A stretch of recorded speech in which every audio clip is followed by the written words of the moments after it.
ഇന്ത്യയുടെ പ്രതിരോധ മേഖല സ്വയം പര്യാപ്തതയിലേക്ക് അതിവേഗം കുതിക്കുന്നു. 2017 സാമ്പത്തിക വർഷത്തിൽ വെറും 1535 കോടി രൂപയായിരുന്ന പ്രതിരോധ കയറ്റുമതി 2026 സാമ്പത്തിക വർഷം എത്തുമ്പോൾ 38,400 കോടി രൂപയായി ഉയർന്നു. 10 വർഷത്തിനിടെ കയറ്റുമതിയിൽ 25 മടങ്ങിലധികം വർധനവാണ് രേഖപ്പെടുത്തിയത്. 2029 സാമ്പത്തിക വർഷത്തോടെ കയറ്റുമതി 50,000 കോടി രൂപയിൽ എത്തിക്കാനാണ് കേന്ദ്ര സർക്കാർ ലക്ഷ്യമിടുന്നത്. പ്രതിരോധ ഉൽപാദനത്തിലും രാജ്യം റെക്കോർഡ് നേട്ടം കൈവരിച്ചു. 2025 സാമ്പത്തിക വർഷത്തിൽ പ്രതിരോധ ഉൽപാദനം 1.54 ലക്ഷം കോടി രൂപ എന്ന നാഴികക്കല്ലിലെത്തി. ഇത് 2015 ഉൽപാദനത്തെക്കാൾ ഏകദേശം 3 ഇരട്ടി കൂടുതലാണ്. പ്രതിരോധ ബജറ്റിലുണ്ടായ വൻ വർധനയും സ്വകാര്യ മേഖലയുടെ സജീവ പങ്കാളിത്തവുമാണ് ഈ മാറ്റത്തിന് കരുത്തേകിയത്. 2026 ആകെ പ്രതിരോധ കയറ്റുമതിയുടെ 45% സ്വകാര്യ കമ്പനികളിൽ നിന്നാണെന്നത് ശ്രദ്ധേയമാണ്.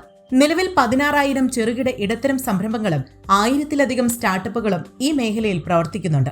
ആഗോളതലത്തിൽ പ്രതിരോധ മേഖലയിൽ ഏറ്റവും കൂടുതൽ പണം ചെലവഴിക്കുന്ന 5ാമത്തെ രാജ്യമായി ഇന്ത്യ മാറിയിരിക്കുകയാണ്. 2027 സാമ്പത്തിക വർഷത്തേക്കുള്ള പ്രതിരോധ ബജറ്റ് 7.85 ലക്ഷം കോടി രൂപയായി ഉയർത്തിയതോടെയാണിത്.